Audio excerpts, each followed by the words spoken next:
Yeah. Welcome to another episode of Fit Reality. My name is Peter Carrington Huber, aka Coach Carrington, and today we're gonna get into a very, very spicy show, man. Today's topics are we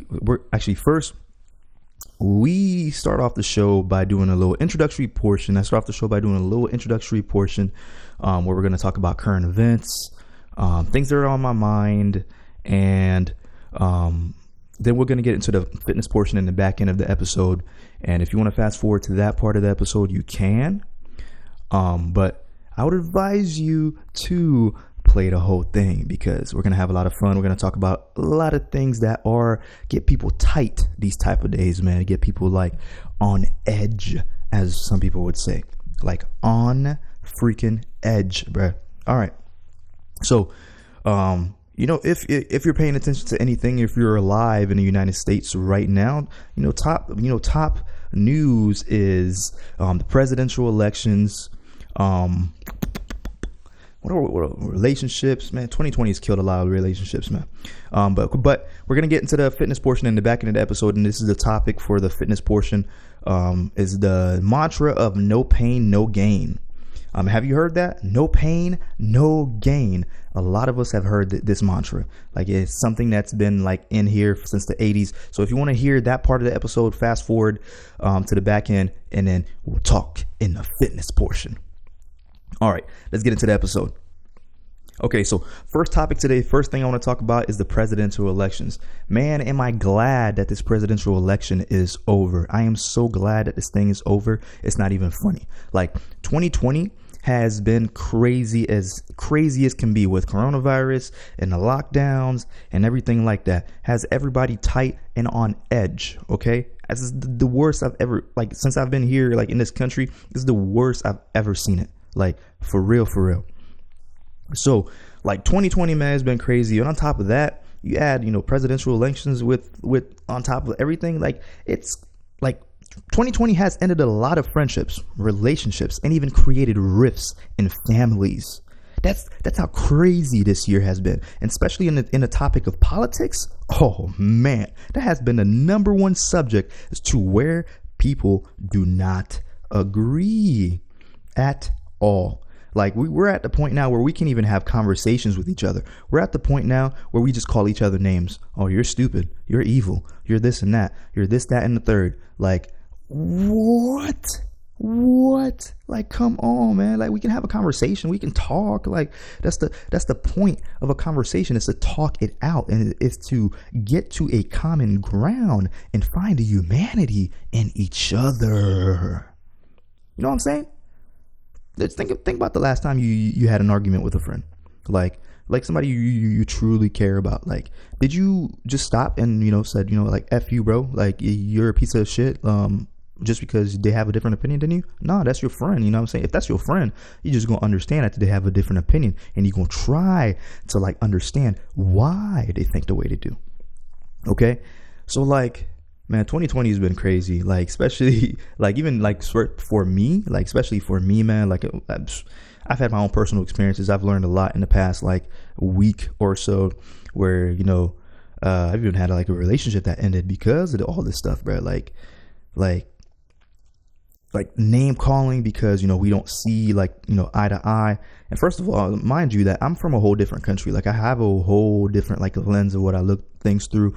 But for me, I'm aware that people have other opinions than mine, and I respect it, and I like to like talk things out. And me as a person, I think out loud, and I have to talk things out to kind of like get to the answer. Like, it will bother the hell out of me if like I don't talk it out.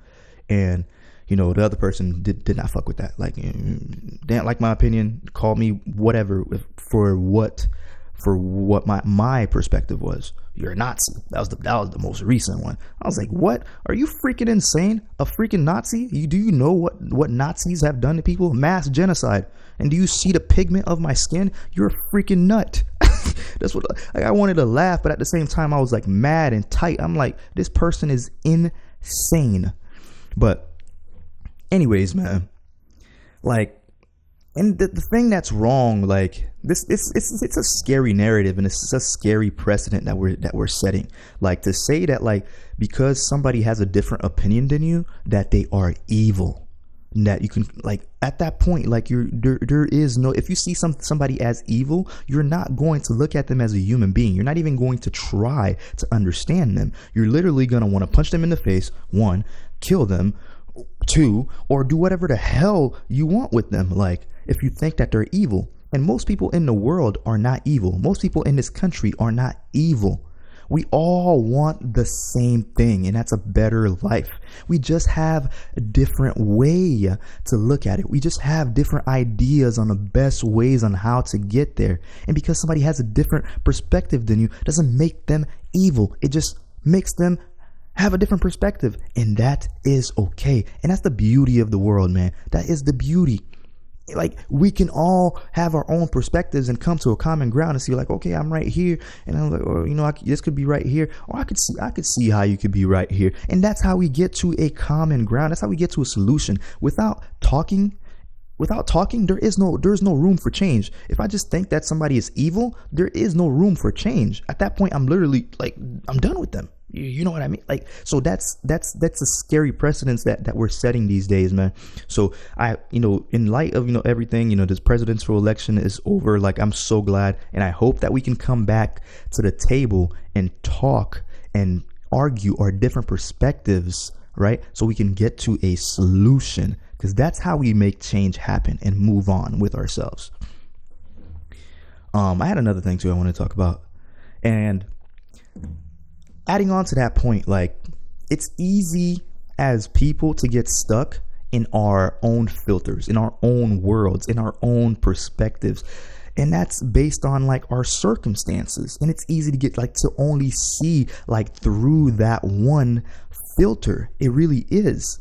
Like, and whatever, like, and if something's true, like if something's true in your life, you believe it, it's true, it is true, but it's only true for you. Just because it's your reality doesn't mean it's somebody else's reality, and it doesn't mean that it has to be somebody else's reality. People have a right to have a different perspective than you. They were born different than you. They were born from a different environment. They were born in a whole different part of the world, and you have to be able to understand that and want to understand that. And that's the problem. We don't, like, as people, like now, like people that claim that they're good, like far left people, really, I'm left, bro. Before I continue, I'm on the left side, you feel me? But I'm not far extreme left. People that are far extreme left really like identify with being good. They get stuck in this filter of being good, and like with that filter, they can say whatever they want and do whatever they want to somebody because it's in the name of good. Right? And it's easy to get stuck in that filter and identifying with being good. But when you do that, you're doing the world a disservice. By not challenging your own perspective, you are doing the world a disservice. You're doing yourself a disservice, and you're doing the world a disservice because you are not continuing the conversation. If you storm off like a child, or you go to name calling, you're not good. You're actually a quite terrible person, masking yourself in good. You want to spill hate, actually, in my opinion. Like, that's what your actions are saying. You feel me? So it's good to challenge your mind, man. It's good to challenge your perspective. It's good to want to understand someone else. Just because you want to understand someone else doesn't mean that your own perspective is any less true. Your perspective is your perspective, and it doesn't mean that has to be somebody else's. All right? Yeah. All right. That was it, man. I had to get that off my chest because I feel like a lot of people can get a lot of value from this, man. And this will help us as a society. We have to continue the conversation. We can't just shut down. We can't just go to name calling. We can't name people. We can't label people as evil. That's dangerous. That's the same thing that's been used for people of this skin color or brown or indigenous people in this country. Like, you know what? Like when this country was founded, Columbus or whoever came over. I don't remember the history. It matters, but not to me. Whoever came over here, you know how they got other people to do the same things that they were doing. They labeled the people that were already on this land as animals. They were evil. So at that point, nobody else, none of the white, pale skinned other people like cared. They're evil. So they're going to go ahead and kill these people that are from this land. Okay, let's go to black people. Let's go to slavery. Like, how did slavery continue on for so long? It's because white people perpetuated this lie of black people. We're animals, we're monsters. And that's why it's justifiable to enslave us, and that's why it's still justifiable to be racist against black people. That's why it's justifiable to spew hate against black people. It's the same thing that you are doing now. People like, not saying you, but like some people are doing now. Like, you're like, if I do that, like, that's how does that make me any different than a white colonizer that was perpetuating a lie and perpetuating this identity of being a bad person? That's how all this stuff continued. So, like, let's really check our intentions and what we're trying to do before we say something or like label someone as something, because we all are human beings. All right.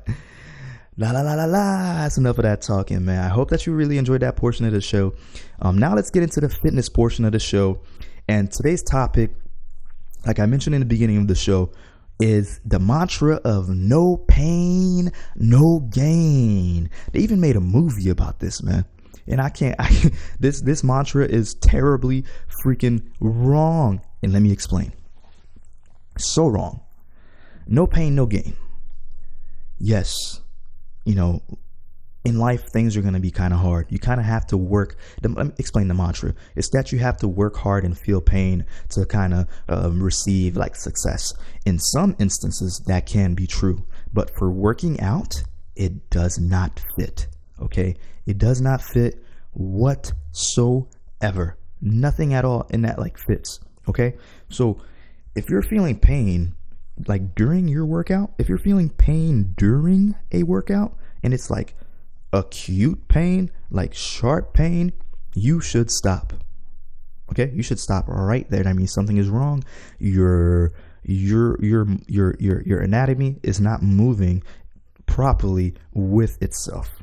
So that means stop, go home, or take a break. Now, most people associate the no pain, no gain theory with soreness. You are not supposed to be overly sore after a workout. If you are sore, like overly sore the next day or the day after that, that means you went too hard and you have to dial back next time.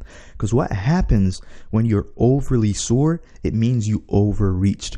And what overreaching means, it means you did too much. You did way more than your body needed to grow. And what happens when you do that is you actually slow down or stop your progress, because now your body's not focusing, is not recovering. It really is not. I mean, it is, but it's like you're recovering from. Okay, so basically, like, you're stopping. You're slowing yourself down by basically, when you overshoot like that and you overreach. I'm trying to figure out I had the whole thing. Let me look at my notes, man. I am tripping.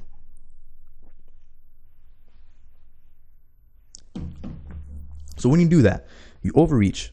Your body spends you go into this endless cycle of recovery. You're just recovering. You're not adapting. Like what you want to do when you work out is adapt. So you want to give your body enough like stimulus or enough like muscle breakdown for you to adapt to that stimulus. But when you overreach, you just end up recovering. When you're recovering, that does not mean that you're gaining muscle. That means you're just recovering back to a baseline, and that is it. So that's why most people that are just like overly sore and like, damn, I'm always sore, when I have a great workout, but I'm not seeing any gains. I'm not growing. It's because you are overreaching. You are doing too much. You're stuck in an endless cycle of recovery and not adaptation. You need adaptation to grow. So when you overreach, you literally just you do like a full 360 to back to where you started. Right? So this is how you want to think about your workouts is like, yes, soreness is good. Soreness is good, but being overly sore, not good at all. Okay? So a little bit of a soreness is good. And this is how you gauge if you are just properly sore and adapting, or if you're overly sore and just recovering. Okay? So if I had a workout today, right? Say I had a workout this morning. And let's say tomorrow morning I wake up, I don't really want to feel like overly sore. You should feel like tight, you should feel kind of tight and a little kind of restricted. So like if let's say I did chest or something, if I did like a upper body and, I did mostly like chest, and I go to like stretch my pecs and I feel a soreness, like that's okay. That's an okay level of soreness. But on the other hand, if I wake up the next day and I go and touch my pec and like it's sore to the touch, that means you, sir or ma'am, overreached and you are slowing down and stopping your gains. So the mantra of no pain, no gain, it works for some. Some people can really go ham and really have those workouts, but not all people can. And like, it doesn't, let's just say it doesn't work. It doesn't work. Just toss that shit out the window. That mantra, toss it out the window on the ground and jump down on it, stomp it, and then throw some gasoline on that motherfucker and then light it on fire. Because it's dead. Like, for real. It doesn't work. So, no pain, no gain. It doesn't work, man. Soreness, you should be a little sore.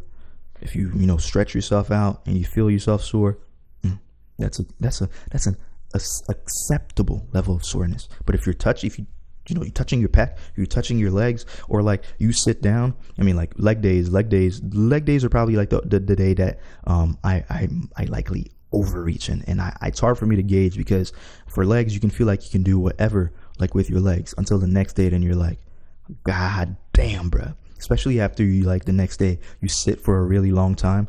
Like I remember when I was back in college, I'd be sitting in class like all day after a leg day, and morning I feel good, but after I get up I'm just like and I'm walking around like I got a damn stick up my ass. Like, that's being too sore. Okay, that's being too sore. If my hamstrings be like sore for like 3 days, that is being way too sore.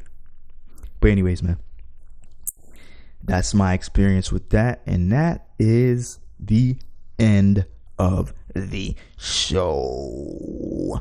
Thank you for tuning in to Fit Reality, and tune in next week for another episode of Fit Reality. We'll have a special guest on. I believe I have 2 guests locked and loaded. We don't know who's coming on next. I believe we have a lady coming on. She's gonna tell her story, her fitness story. So if you want to tune into that, ladies, and you want to know if you're the only one struggling with your issues in the gym, you want to gain a different perspective, tune into next week's episode of Fit Reality. All right, I'll see you next time.